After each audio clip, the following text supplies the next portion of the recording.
NCERT पढ़ लिए थे कितना हम लोग? 11th क्लास का ना? चल तो उसको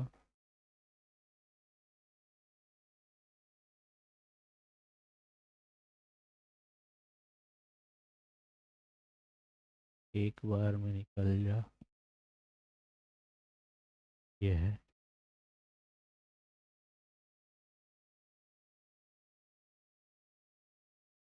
यही था ना?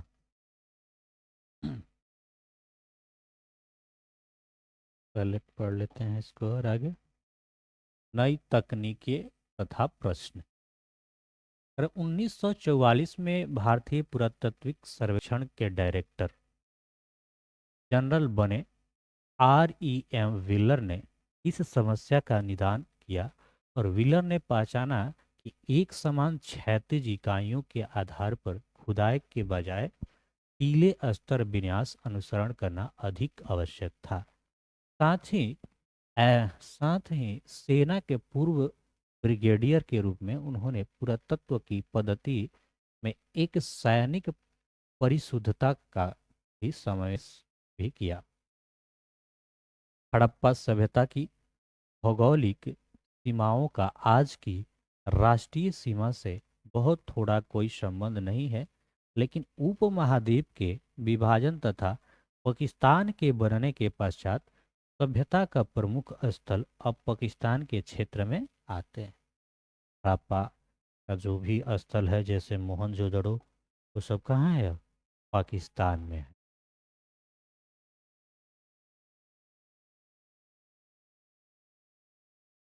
इसी कारण से भारतीय पुरातत्वविदों ने भारत में पुरा स्थलों को चिन्हित करने का प्रयास किया। कच्छ में हुए व्यापक सर्वेक्षण से कई हड़प्पाई बस्तियां प्रकाश में आई। तब पंजाब और हरियाणा में किए गए अन्वेषण से हड़प्पा स्थलों की सूची में कई और नाम जुड़ गए। हालांकि कालीबंगन कहाँ है? हाँ, राजस्थान। लोथल, यह है गुजरात। राखी गढ़ी और हाल में ही धौलावीरा की खोज, वहाँ हुए अन्वेषण तथा उत्खनन उन्हीं प्रयासों का हिस्सा है। नए अन्वेषण अब भी जारी हैं, मतलब अब भी कुछ कुछ खोजें जारी हैं।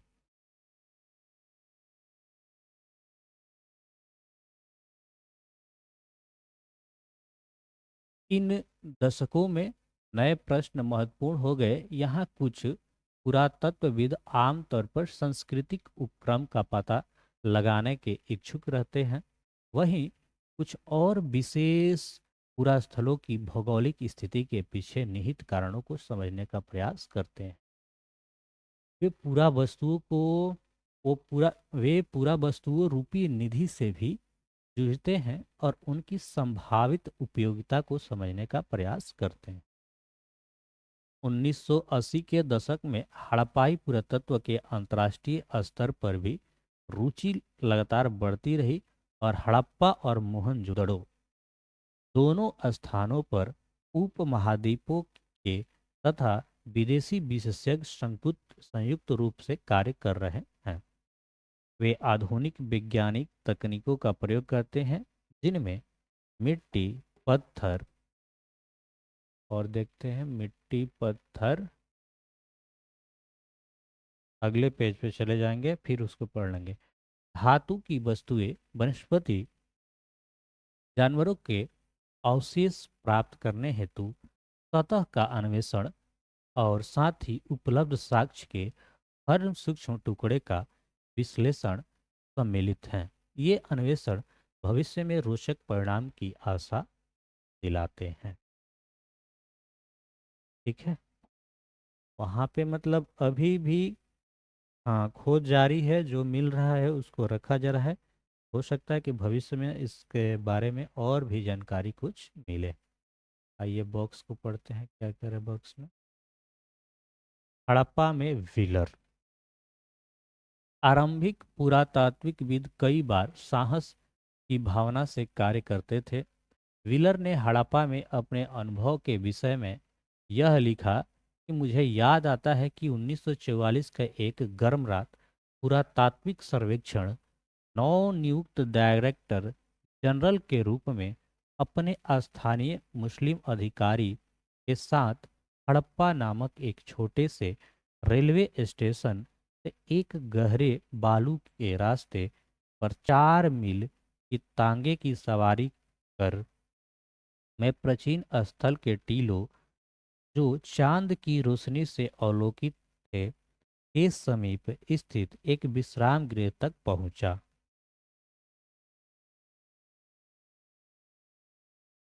अपने चिंतित सहकर्मी को इस चेतावनी की हमें अपना निरीक्षण अगली सुबह 5:30 बजे आरंभ कर 7:30 बजे तक समाप्त कर देना चाहिए, जिसके पश्चात बहुत अधिक गर्मी हो जाती है। के बाद प्रवेश द्वार में काली आकृति के पंखे वाले धीरतापूर्वक बैठा छोड़ा तथा पड़ोस की बीहड़ से अनगिनत सियारों की रात की हवा की सिरती हुई आवाज के बीच हम सोने चले गए। अगली सुबह ठीक 5:30 बजे हमारे छोटे से काफिले ने बालू के टीले की ओर बढ़ना आरंभ किया। 10 मिनट के भीतर ही मैं रुका और सबसे ऊंचे टीले को देखते हुए अपनी दृष्टि पर अविश्वास के साथ अपनी आंखें मलने लगा। जहाँ घंटे बाद मेरे घबराए हुए कर्मचारीगण तथा मैं सूर्य की तेज रोशनी में कुदालियों और चाकुओं के साथ कठिन परिश्रम कर रहे थे, मुझे डर है कि मेरे सहयोगी काम कि मेरे जुनून के कारण मुझे सनकी न समझ ले। ये लिखे हैं IMS व्हीलर ने अपना बात है ना, my archaeological mission to India and Pakistan 1976 में उद्धृत है, इसमें यह छपा है, ये बात लिखे हैं। कुछ उसमें खास था नहीं समझने लायक। चलिए आगे बढ़ते हैं। अब हमारा जो नेक्स्ट टॉपिक है 11, अतीत को जोड़कर पूरा करने की समस्या। जैसा कि हमने देखा है कि हड़प्पाई लिपि से इस प्राचीन सभ्यता जानने में कोई मदद नहीं मिलती, बल्कि ये भौतिक साक्ष्य हैं जो पुरातत्वविदों को हड़प्पाई जीवन को ठीक प्रकार से पुनः निर्मित करने में सहायक होते हैं। ये वस्तुएं मृदभांड, औजार, आभूषण, घरेलू सामान हो सकती है। कपड़ा, चमड़ा, लकड़ी तथा सरकंडे जैसे जैविक पदार्थ सामान्यतः सड़ जाते हैं, विशेष रूप से उष्णकटिबंधीय क्षेत्रों में। जो वस्तुएं बच जाती है, पत्थर, पकी मिट्टी तथा धातु। यह भी याद रखना आवश्यक है कि केवल टूटी हुई अथवा अनुपयोगी वस्तुओं फेंकी जाती थी, अन्य वस्तुएं संभवतः पुनः चक्रित की जाती थी। परिणाम स्वरूप जो बहुमूल्य वस्तुएं अक्षत अवस्था में मिलती हैं, या तो वे अतीत में खोई गई थी या फिर संचयन के पश्चात कभी दोबारा प्राप्त नहीं की गई थी।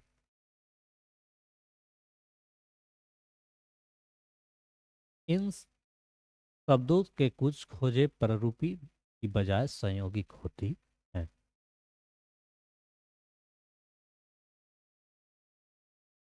खोजों का वर्गीकरण। खोजों का वर्गीकरण वस्तु पूरा वस्तुओं को पुनः प्राप्ति पुरातात्विक उद्यम का आरंभ मात्र है। इसके बाद पुरातात्विकविद अपनी खोज को वर्गीकृत करते हैं।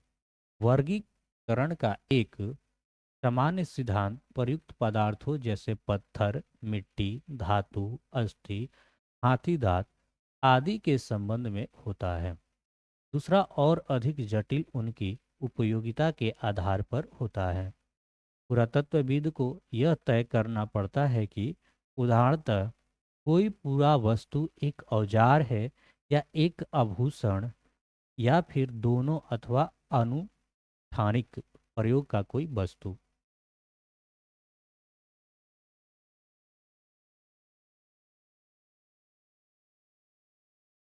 मतलब किसी पूरा वस्तु की उपयोगिता की समझ अक्सर आधुनिक समय से में प्रयुक्त वस्तुओं की उनकी समानता पर आधारित होती है। मन के चकिया, पत्थर के फलक तथा पात्र इसके स्पष्ट उदाहरण हैं। पुरातत्वविद किसी भी पुरा वस्तु की उपयोगिता को समझने का प्रयास उस संदर्भ के परीक्षण के माध्यम से भी करते हैं जिसमें वह मिली थी। क्या वे घर में मिली थी, नाले में, कब्र में या फिर भट्ठी में? कभी कभी पुरातत्वविदों को अप्रत्यक्ष साक्ष्य का सहारा लेना पड़ता है। उदाहरण के लिए, हालांकि कुछ हड़प्पा स्थलों से कपास के टुकड़े मिले, पर पहनावे के विषय में जानने के लिए हमें अप्रत्यक्ष साक्ष्यों, जिसे मूर्तियों के चित्रण पर निर्भर रहना पड़ता है।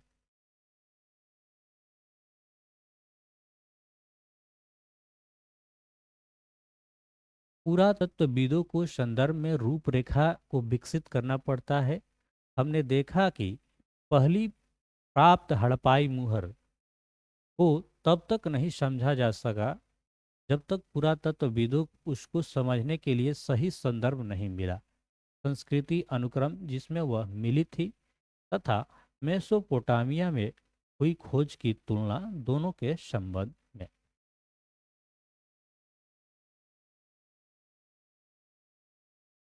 व्याख्या की समस्या। ये क्या यह एक मातृदेवी थी? पुरातात्विक व्याख्या की समस्या संभवतः सबसे अधिक धार्मिक प्रथाओं के पुनर्निर्माण के प्रयासों से सामने आती है। आरंभिक पुरातत्वविदों को लगता था कि कुछ वस्तुएं असामान्य और अपरिचित लगती थी, संभवतः धार्मिक महत्व की होती थी। इनमें आभूषणों में लदी हुई नारी मृण मूर्तियां, जिनमें कुछ के शीर्ष पर विस्तृत प्रसाधन थे, शामिल है। इन्हें मातृदेवियों की संज्ञा दी गई थी। पुरुषों की दुर्लभ पत्थर से बनी मूर्तियां, जिनमें एक लगभग मानकीकृत मुद्रा में एक हाथ घुटने पर रखा बैठा हुआ दिखाया गया था, जैसा कि पुरोहित राजा को भी इसी प्रकार वर्गीकृत किया गया था। अन्य दृष्टांतों में संरचनाओं और आनुष्ठानिक महत्व माना गया है। इनमें विशाल स्नानागार तथा कालीबंगन और लोथल से मिली वेदियां सम्मिलित हैं।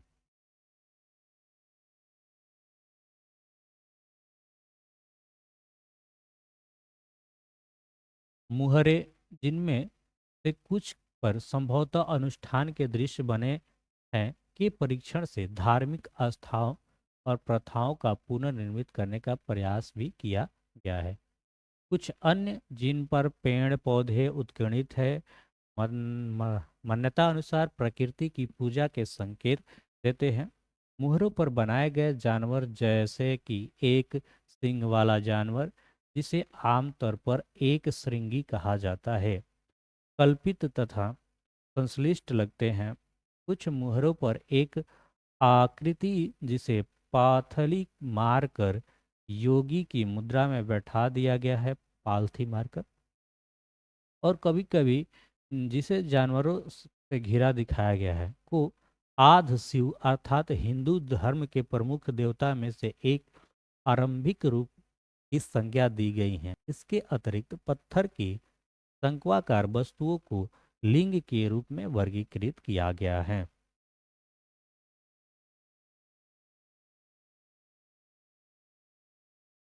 हड़प्पाई धर्म के कई पुनर्निर्माण इस अनुमान के आधार पर किए गए कि आरंभिक तथा बाद की परंपराओं में सामान्यताएं होती है। ऐसे इसलिए होता है क्योंकि अधिकांशतः पुरातत्वविद ज्ञात से अज्ञात की ओर बढ़ते हैं, अर्थात वर्तमान में अतीत की ओर। हालांकि यह नीति पत्थर की चक्कियों तथा पात्रों के संबंध से युक्ति संगत हो सकती है, लेकिन धार्मिक प्रतीक के संदर्भ में यह अधिक संदिग्ध रहती है। उदाहरण के लिए, आइए हम आदि शिव के मुहरों को देखते हैं। सबसे आरंभिक धार्मिक ग्रंथ ऋग्वेद लगभग 1500 से 1000 ईसा पूर्व के बीच संकलित में रुद्र नामक एक देवता का उल्लेख मिलता है, जो कि पारंपरिक परंपराओं के शिव के लिए प्रयुक्त एक नाम है। यहाँ तक पहले ये दो देखते हैं।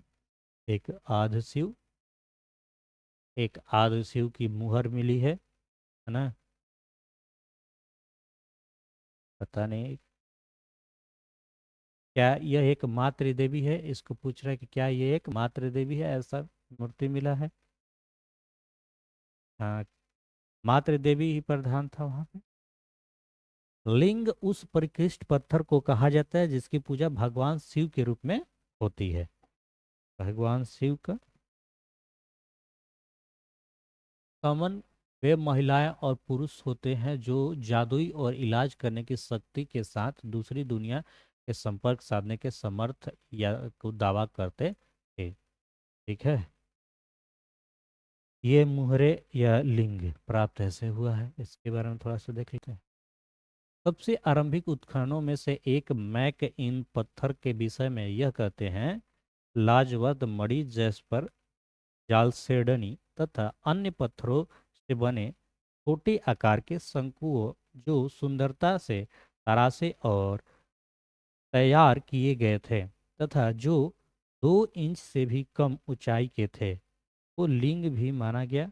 और दूसरी तरफ यह भी संभव है कि इनका प्रयोग पट्टों पर खेले जाने वाले खेलों में होता था।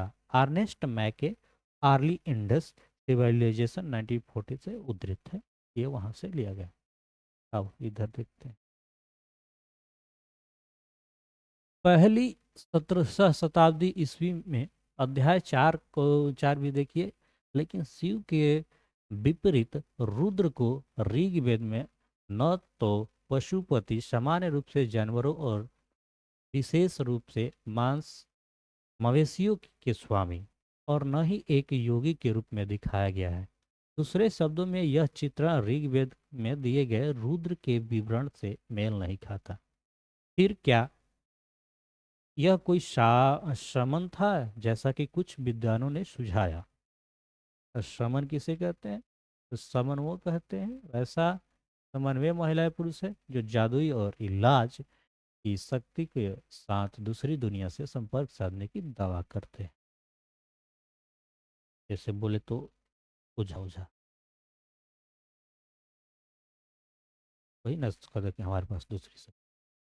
इतने दशकों में हुए पुरातात्विक कार्यों का क्या उपलब्धि है? हड़प्पाई अर्थव्यवस्था के बारे में अब हमारी जानकारी कुछ बेहतर है। हम सामाजिक भिन्नताओं की गुत्थी सुलझाने में सफल हुए हैं और सभ्यता की कार्यप्रणाली के विषय में हमारी जानकारी कुछ बढ़ी है।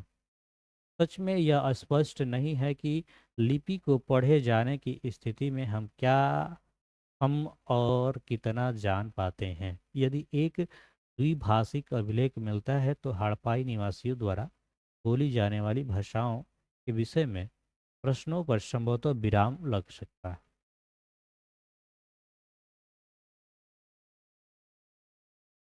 कई पुनर्निर्माण अभी भी संदिग्ध बने हुए हैं। क्या विशाल स्नानागार अनुष्ठानिक संरचना थी? साक्षरता कितनी व्यापक थी? हड़प्पाई कब्रिस्तानों में सामाजिक भिन्नताएं कम क्यों दिखाई देती हैं? स्त्री पुरुष संबंधों से जुड़े प्रश्न भी अनुचरित हैं। क्या महिलाएं मृद भांड बनाती थी या फिर केवल उन्हें रंगने का कार्य करती थी, जैसा कि आजकल दूसरे शिल्पकर्मियों के कार्य थे?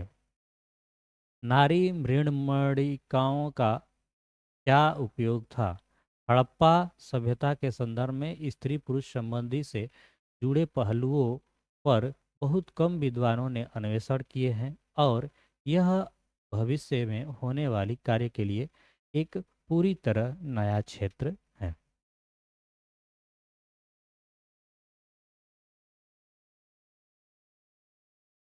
काल रेखा आरंभिक पुरातत्व के प्रमुख कालखंड। तो अभी तक तो हम लोग एनसीईआरटी पढ़ रहे हैं, ये खत्म हो जाएगा तब कुछ पढ़ेंगे। ये वर्तमान 20 लाख वर्ष यानी वर्तमान से पूर्व निम्न कालखंड कब से क्या?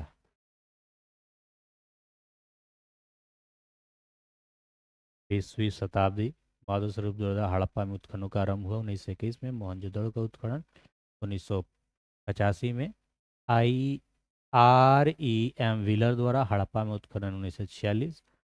SR राव लोथल में खुदाई कराई 1955 में। बी लाल तथा BK थापर के नेतृत्व में कालीबंगन में उत्खनन करा हुआ 1960 में। और RM मुगल द्वारा बहावलपुर में अन्वेषण का आरंभ 1974।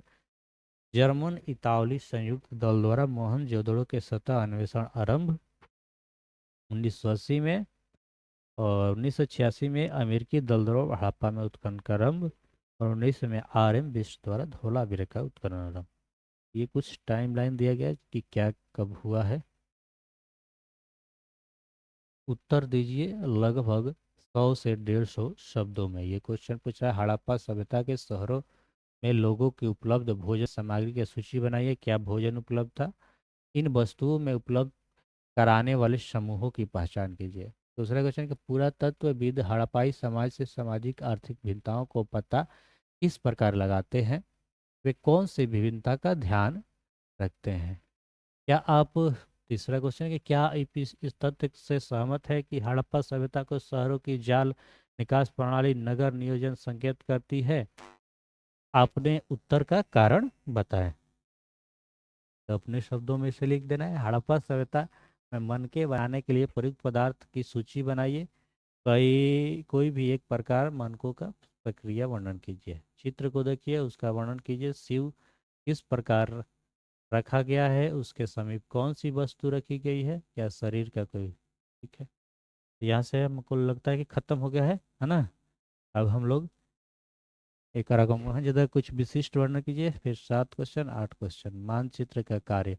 मानचित्र एक उन स्थलों को पेंसिल से घेरा बनाइए जहाँ कृषि के साक्ष्य प्राप्त हुए हैं। जहाँ जहाँ से कृषि के साक्ष्य मिले हैं उसको घेरा बनाना है। तो इस तरह से हुआ कंप्लीट। अब चलते हैं हम लोग नोट्स की तरफ, देखते हैं क्या है, क्या लिखने लायक है। फिर अपना एक और नोट्स तैयार हो रहा है। हिस्ट्री एक मन के।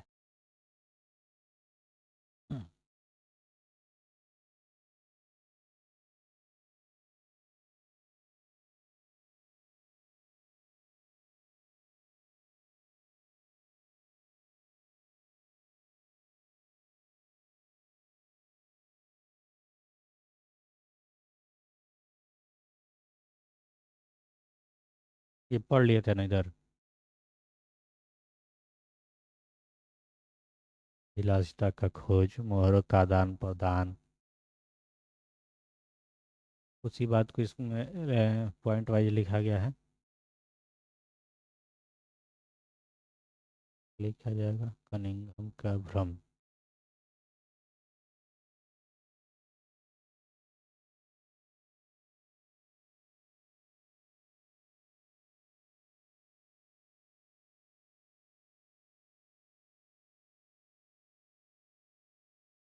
राधे। जय श्री राधे।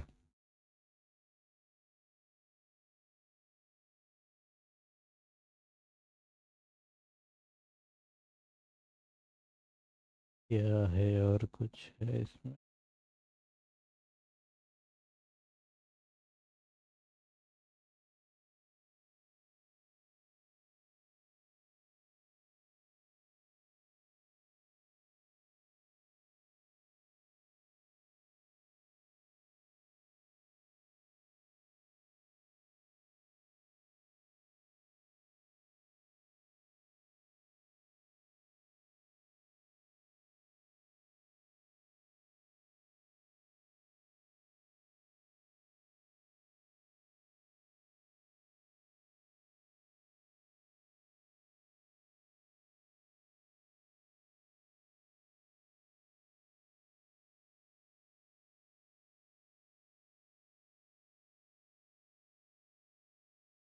ईंटे तथा मन के।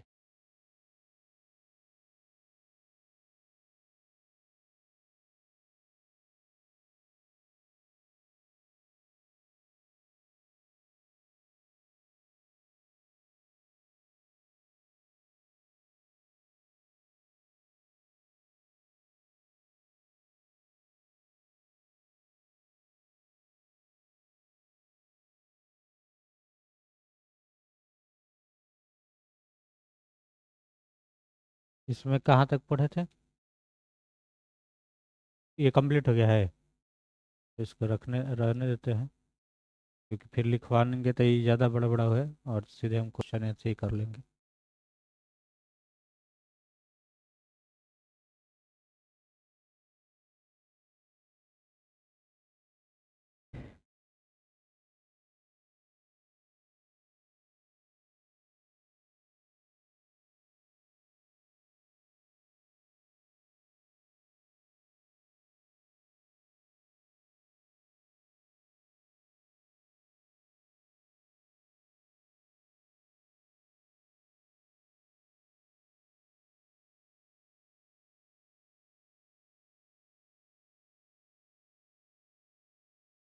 ए,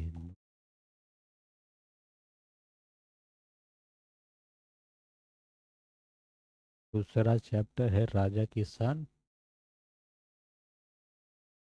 देखिए दूसरा चैप्टर क्या है। हाँ? चैप्टर नंबर 2 क्या है, किताब में लिखी हो?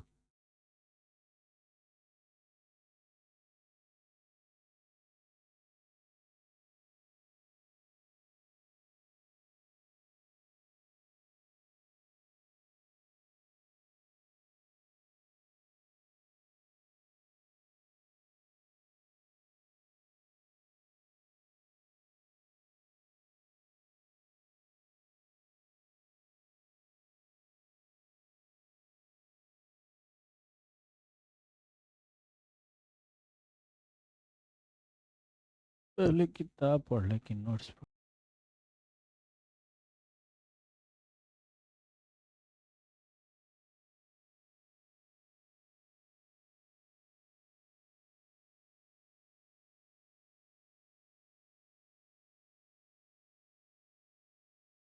ये अध्याय 2, राजा किसान और नगर, आरंभिक राज्य और अर्थव्यवस्थाएं।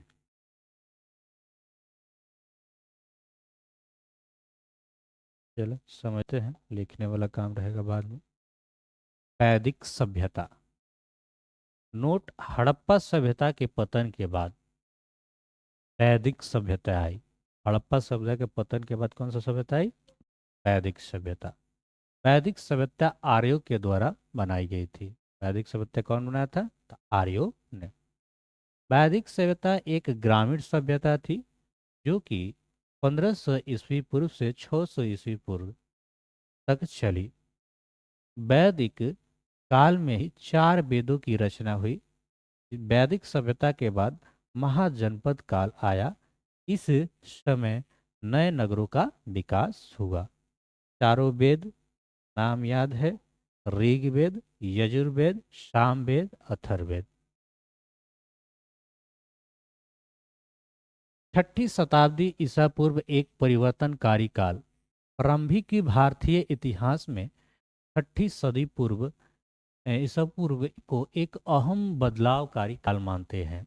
इसका कारण है आरंभिक राज्यों एवं नगरों का विकास, लोहे के बढ़ते प्रयोग, सिक्कों का प्रचलन। इसी समय में बौद्ध तथा जैन सहित भिन्न भिन्न दार्शनिक विचारधाराओं का विकास हुआ। बौद्ध एवं जैन धर्म के प्रारंभिक ग्रंथों में महाजनपद का नाम मिलता है।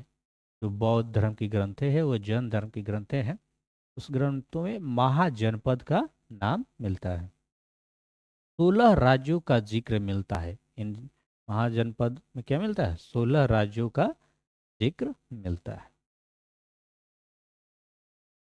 6ठी शताब्दी ईसा पूर्व कृषि के लिए परिवर्तन का काल माना गया। इस काल में लोहे के हल का प्रयोग हुआ, जिससे कठोर जमीन को जोतना आसान हुआ। इस काल में धान के पौधे का रोपण शुरू हुआ। इससे फसलों की उपज बढ़ गई। जनपद और महाजनपद।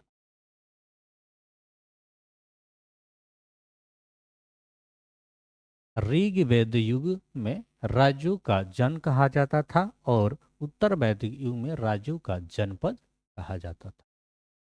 6वीं शताब्दी ईसा पूर्व में देश की राजनीति क्षितिज पर जिन विभिन्न राज्यों का अस्तित्व दिखाई देता है उन्हें महाजनपद की संज्ञा दी गई है। इस समय विभिन्न महाजनपदों का उल्लेख बौद्ध ग्रंथों के अंगुत्तर निकाय में, बौद्ध ग्रंथ किस निकाय में? अंगुत्तर निकाय में, एवं जैन धर्म के ग्रंथ के भगवती सूत्र में हुआ है। ये जैन धर्म के ग्रंथ है अंगुत्तर निकाय, और देखिए जैन धर्म के कौन सा है? भगवती सूत्र, और बौद्ध धर्म के है अंगुत्तर निकाय। इनमें अंगुत्तर निकाय की सूची अधिक विश्वसनीय एवं प्रमाणित माना गया है। बौद्ध एवं जैन धर्म के प्रारंभिक ग्रंथों में महाजनपद नाम से 16 राज्यों का जिक्र मिलता है। हालांकि महाजनपदों के नाम कालिक इन ग्रंथों में एक बराबर नहीं हैं, किंतु वज्जी, वाजी, मगध, कोसल, कुरु, पंचाल, गंधार एवं अमंती जैसे नाम अक्सर मिलते हैं। इससे यह स्पष्ट है कि उक्त महाजनपद सबसे अहम महाजनपदों में गिने जाते हैं। ये जो बार बार नाम आए हैं ये अहम जनपद है, महत्वपूर्ण जनपद है, जिसमें है वज्जी, मगध, कोशल, कुरु, पंचाल, गंधार, अवंती। अधिकांश महाजनपदों पर राजा का शासन था, लेकिन गढ़ और संघ के नाम के राज्यों के लोगों का समूह शासन करता था। हर जनपद की राजधानी होती थी, जिसे किले से घेरे जाता था। किले बंद राजधानियों में रख रखाव, प्रारंभी सेनाओं और नौकरशाही के लिए अधिक धन की जरूरत थी। शासक किसान और व्यापारियों से कर वसूलते थे। ऐसा हो सकता है कि पड़ोसी राज्यों की लूट कर धन इकट्ठा किया जाता हो। धीरे धीरे कुछ राज्य अस्थायी सेना और नौकरशाही रखने लगे। तो ये था उस टॉपिक। आप देखेंगे गण एवं संघ, जनपद और महाजनपद की बातें कुछ उसमें था। ये गण एवं संघ ये एनसीईआरटी का ही है, पर इसको निचोड़ करके छोटा छोटा पॉइंट वाइज लिखा गया है। गण, गण शब्द का प्रयोग कई सदस्य वाले समूह के लिए किया जाता है। गण शब्द का प्रयोग कई सदस्य वाले समूह के लिए किया जाता है। संघ, संघ शब्द का प्रयोग किसी संगठन या सभा के लिए किया जाता है। गण या संघ में कई शासक होते हैं। कभी कभी लोग एक साथ शासन करते थे। सभाओं में वाद विवाद के जरिए निर्णय लिया जाता था। गणों की सभाओं में स्त्रियां, दासों, कंपकारों की भागीदारी नहीं थी, इसलिए इन्हें लोकतंत्र नहीं माना जाता। ठीक है।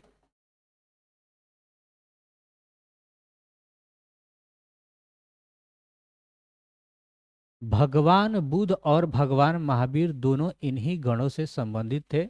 वजी संघ की भांति कुछ राज्यों में भूमि सहित अनेक आर्थिक स्रोतों पर राजा गण सामूहिक नियंत्रण रखते थे। ठीक है। अब हम पढ़ते हैं मगध महाजनपद के बारे में कुछ महत्वपूर्ण पॉइंट्स। मगध आधुनिक बिहार राज्य में स्थित मगध की 6ठी से 4ठी शताब्दी ईस्वी पूर्व में सबसे शक्तिशाली महाजनपद बन गया था। है ना? मगध कहाँ स्थित है? तो आधुनिक बिहार राज्य में स्थित है। मगध 6ठी से 4ठी शताब्दी ईस्वी पूर्व में सबसे शक्तिशाली महाजनपद बन गया था। प्रारंभ में राजगिरी मगध की राजधानी थी। शुरुआत में मगध की राजधानी कौन थी? राजगिरी। पहाड़ियों के बीच बसा राजगिरी एक किलेबंद शहर था। बाद में 4ठी शताब्दी ईसा पूर्व में पाटलिपुत्र को राजधानी बताया। पहले मगध की राजधानी क्या थी? राजगिरी, है ना। बाद में फिर क्या गई? पाटलिपुत्र। वर्तमान में पाटलिपुत्र को पटना कहते हैं। पटना। अनेक राजधानियों की किलेबंदी लकड़ी, ईंट या पत्थर की ऊंची दीवारें बनाकर की जाती थी।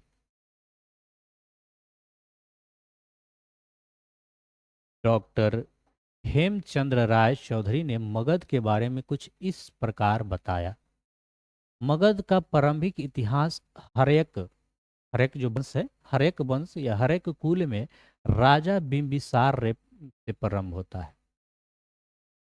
मगध को इन्होंने दिग्विजय का उत्कर्ष के जिस मार्ग पर अग्रसर किया, वह तभी समाप्त हुआ जब कलिंग के युद्ध के उपरांत अशोक ने अपनी तलवार को म्यान में शांति दे दी।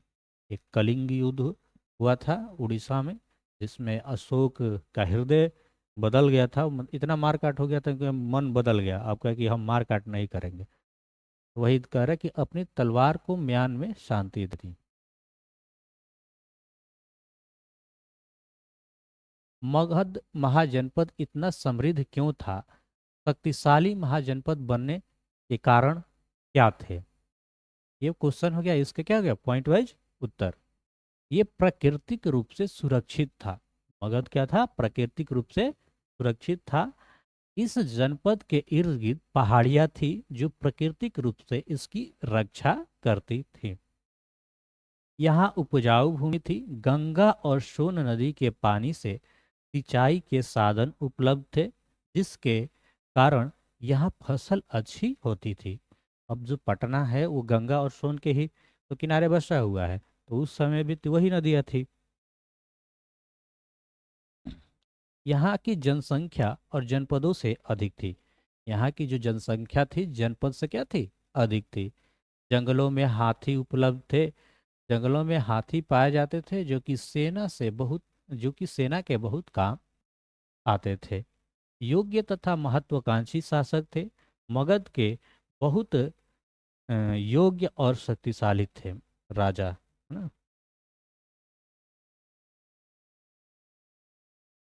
और भी कुछ बातें हैं। गंगा और सोन नदी से पानी सिंचाई होती थी, जिसे व्यापार में वृद्धि होती थी। लोहे की खदानें थी, जिससे सेना में हथियार बनाए जाते थे। लेकिन आरंभिक जैन और बौद्ध लेखकों ने मगध की प्रसिद्धि का कारण विभिन्न शासक तथा उनकी नीतियों को बताया। जैसे बिंबिसार, अजातशत्रु, महाजनपद जैसे प्रसिद्ध राजा अत्यंत महत्वाकांक्षी शासक थे। इनके मंत्री उनकी नीतियां लागू करते थे। ठीक है, अब पढ़ेंगे हम लोग। अब इधर से कुछ कुछ इंटरेस्टिंग आएगा चैप्टर। बुक भी पढ़ेंगे तो अच्छा लगेगा, उसको बुक भी पढ़ लेंगे। आज इसको पढ़ लेते हैं, फिर बुक पढ़ेंगे, फिर क्वेश्चन एक दिन करेंगे।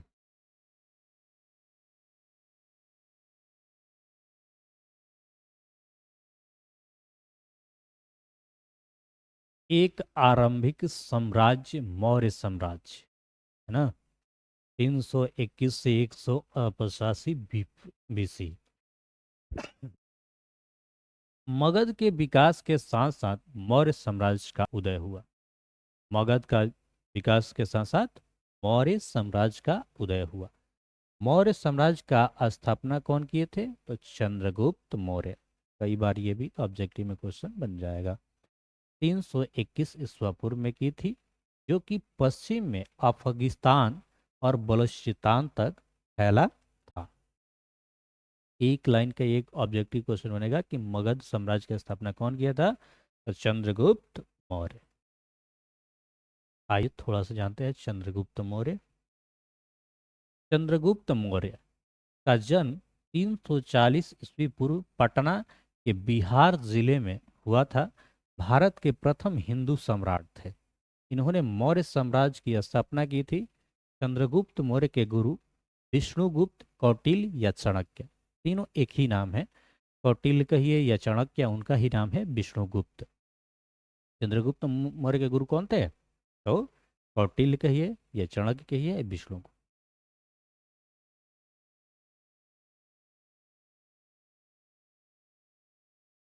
मौर्य वंश के बारे में जानकारी का स्रोत। मौर्य वंश के बारे में जानकारी का जो स्रोत है वो है मूर्तिकला। समकालीन रचनाएं उस समय जो कोई रचना किया होगा, कोई लिखा होगा उसके बारे में। समकालीन रचनाएं मेघास्तनीज द्वारा लिखित इंडिका पुस्तक। इंडिका पुस्तक कौन लिखा है? तो मेघास्तनीज। उस टाइम की बातें लिखे होंगे मेघास्तनीज इंडिका पुस्तक में, मौर्य वंश के बारे में। चंद्रगुप्त मौर्य के दरबार में आए यूनानी राजदूत मंत्री द्वारा लिखी गई पुस्तकों से जानकारी मिली। पहला तो हुआ कि मौर्य वंश के बारे में जानकारी का स्रोत एक मूर्तिकला हुआ। दूसरा हो गया इंडिका पुस्तक जो कि मेगास्थनीज लिखे हैं। अर्थशास्त्र की पुस्तक चाणक्य द्वारा लिखित। अर्थशास्त्र कौन लिखे? तो चाणक्य। इसके कुछ भाग की रचना कौटिल्य या चाणक्य ने की थी। इस पुस्तक से मौर्य शासकों के बारे में जानकारी प्राप्त होती है। जैन बौद्ध पौराणिक ग्रंथों से, जैन ग्रंथ बौद्ध ग्रंथ पौराणिक ग्रंथों से तथा और भी कई प्रकार के ग्रंथों से मौर्य साम्राज्य के बारे में जानकारी मिलती है। ये तो चार गो पॉइंट यही हो गया कि चार गो चीज जानकारी मिल गया। अशोक के स्तंभों से, अशोक जो थे है ना, अशोक सम्राट, तो उनके स्तंभ द्वारा लिखवाए गए स्तंभों से भी मौर्य साम्राज्य के बारे में महत्वपूर्ण जानकारी मिलती है। अशोक के शिलालेख के बारे में होगा।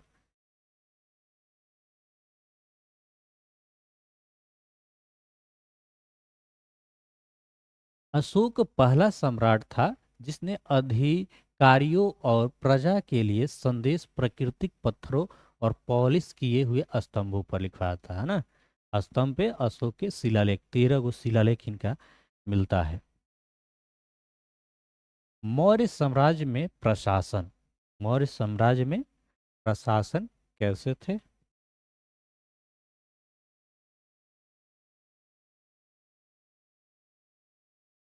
मौर्य साम्राज्य के 5 प्रमुख राजनीतिक केंद्र थे। राजधानी पाटलिपुत्र और 4 प्रांतीय केंद्र, फिर तक्षशिला, उज्जैन, कौशिल और सूर्यगढ़ी। इन सबों का उल्लेख अशोक के अभिलेखों में किया जाता है। पश्चिम से पाक से आंध्र, उड़ीसा और उत्तराखंड तक हर स्थान पर एक जैसे संदेश उत्कीर्ण किए गए हैं।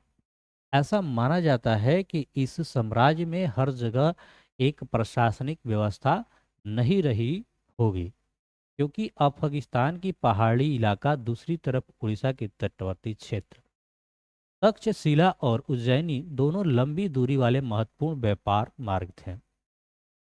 सुवर्णगिरी सोने का पहाड़, कर्नाटक सोने की खाने थी, है ना। आज भी कोलार कर्नाटक मशहूर है सोने की खदान के लिए, वही है। साम्राज्य के संचालन में भूमि और नदियों दोनों मार्गों का आवागमन बना रहना आवश्यक था। राजधानी से प्रांतों तक जाने में कई सप्ताह या महीने का समय लगता होगा। सेना व्यवस्था कैसी थी उस टाइम? अभी हम लोग मौर्य वंश के बारे में पढ़ रहे हैं। मेगास्थनीज के अनुसार मौर्य साम्राज्य में सेना का संचालन के लिए एक समिति और 6 उप समितियां थी। नौसेना का संचालन करना, दूसरी का काम यातायात व खान पान संचालन करना,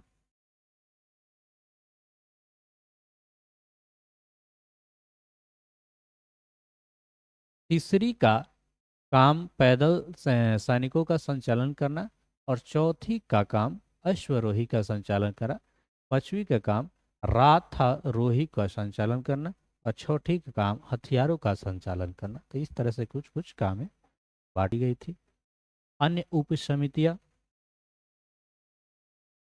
दूसरी उप समिति का दायित्व विभिन्न प्रकार का था, जैसे उपकरणों को ढोने के लिए बैलगाड़ियों की व्यवस्था करना, सैनिकों के लिए भोजन की व्यवस्था करना, जानवरों के लिए चारे की व्यवस्था करना, तथा सैनिकों की देखभाल करने के लिए सेवकों और शिल्पकारों की नियुक्ति करना।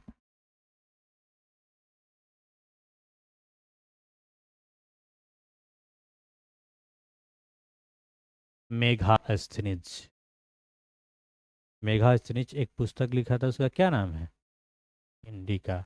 और इंडिका के बारे में ही वो मौर्य साम्राज्य के बारे में बता रहे हैं, हाँ, अब देखेंगे मेगास्थनीज, फिर सम्राट अशोक, धीरे धीरे आगे बढ़ेंगे।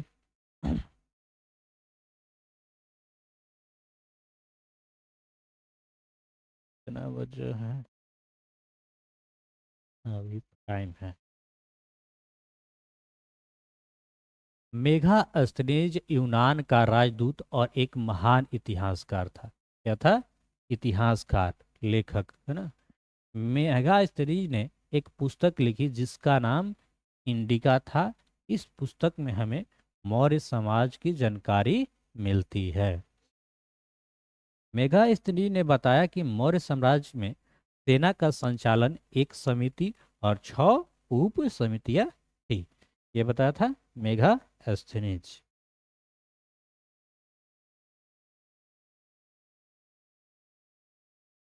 अशोक सम्राट।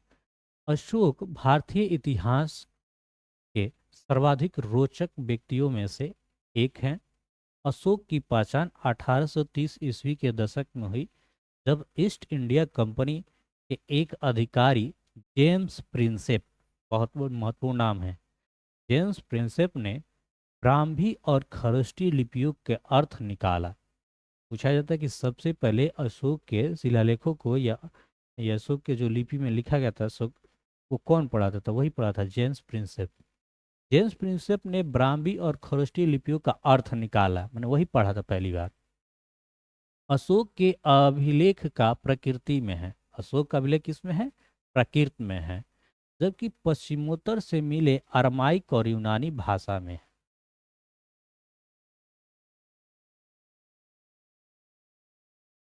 प्रकृत के अधिकांश अभिलेख ब्राह्मी लिपि में लिखे गए थे, जबकि पश्चिमोत्तर के अभिलेख खरोष्टी लिपि में लिखे गए थे।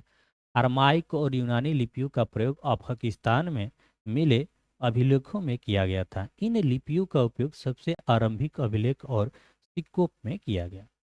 तो जो सिक्के अशोक के शिलालेख सबसे पहले पढ़े थे, तो उनका नाम है जेम्स प्रिंसेप। प्रिंसेप को पता चलता है कि अब अधिकांश अभिलेख और सिक्कों पर प्रियदर्शी यानी मनोहर मुखकृति वाले राजा का नाम लिखा है। कुछ अभिलेख पर राजा का नाम अशोक भी लिखा है। अशोक ने कलिंग के युद्ध के बाद युद्ध का परित्याग किया तथा धम्म विजय के नीति अभिलेखों पर खुदवाया, ताकि उसके वंशज भी युद्ध न करें।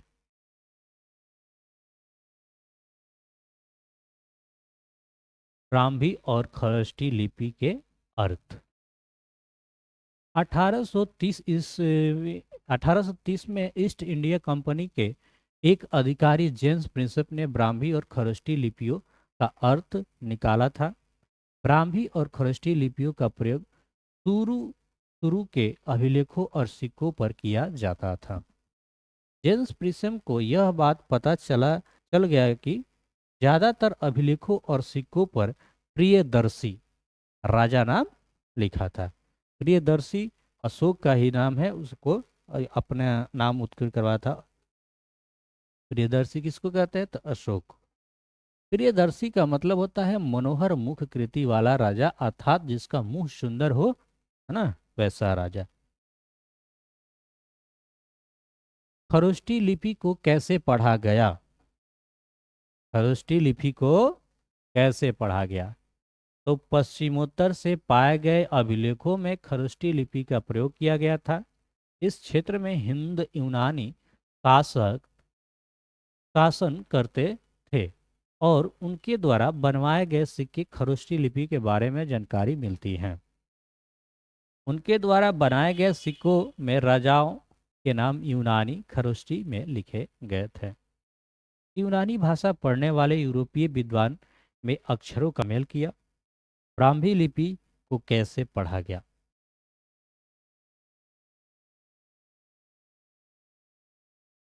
देखिए, ब्राह्मी काफी प्राचीन लिपि है।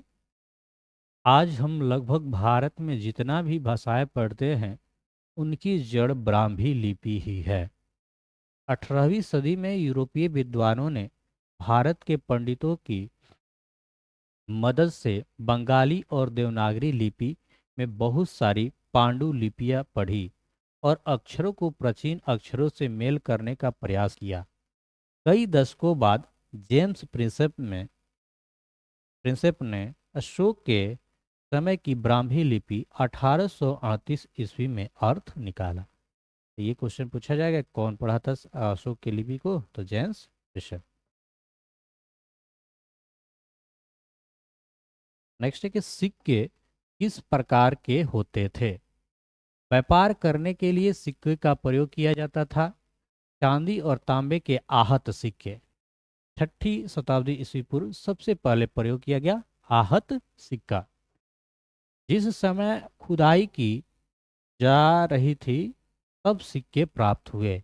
इन सिक्कों को राजा ने जारी किया था, या ऐसा भी हो सकता है कि कुछ सिक्का अमीर व्यापारियों ने सिक्के को जारी किया हो। शासकों के नाम और चित्र के साथ सबसे पहले सिक्के हिंद यूनानी शासक जारी किए थे। तो ये कौन सा सबसे पहले सिक्का जारी किया था? हिंद यूनानी शासक।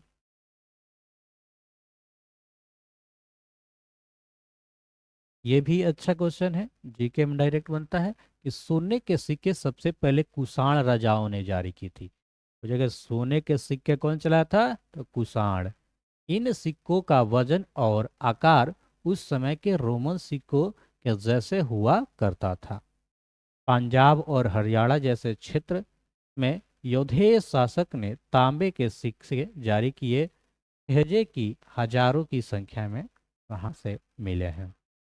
सोने के सबसे बेहतरीन सिक्के गुप्त शासकों ने जारी की, या शुद्ध सोने की कहे या बेहतरीन कहे तो गुप्त शासक। सोने के सबसे पहले जो चला था वो कुषाण राजाओं ने। अब आएगा कलिंग युद्ध के बारे में, जो कह रहा था कि अशोक के हृदय परिवर्तन हो गया।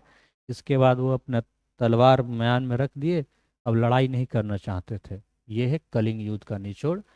अशोक के राज्यरोहण के 8 वर्ष पश्चात अर्थात 261 ईस्वी पूर्व अशोक का कलिंग युद्ध हुआ।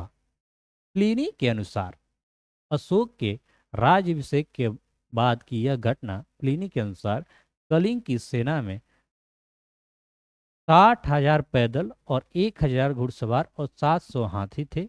अशोक की सेना अधिक शक्तिशाली थी। कलिंग के शासक ने वीरता से अशोक का सामना किया, किंतु लंबे युद्ध के बाद वह पराजित हो गए। ठीक है। 1,50,000 सैनिकों के युद्ध में बंदी बनाए गए। कई लाख लोगों भय से मृत्यु हो गई। डॉक्टर हेमचंद्र राय चौधरी के अनुसार मगध का सम्राट बनने के बाद अशोक का यह प्रथम व अंतिम युद्ध था। इस युद्ध में अशोक के जीवन में अभूतपूर्व परिवर्तन किया।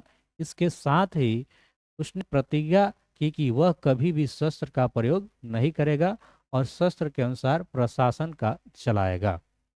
शास्त्र के अनुसार प्रशासन चलाएगा। तो यही युद्ध हुआ था जिसमें लगभग कह रहिए इतना लोग, हाँ, युद्ध बनाए गए, कई लाख लोग भय के कारण मर गए। मान लो कोई किसी के सामने इतना लोग मर जाए तो थोड़ा सा उसका मन विचलित हो जाएगा। तो इसका मन विचलित हो गया, फिर ये सोचा कि अब हम जो चलाएंगे वो शास्त्र के अनुसार चलाएंगे, शस्त्र के अनुसार नहीं चलाएंगे।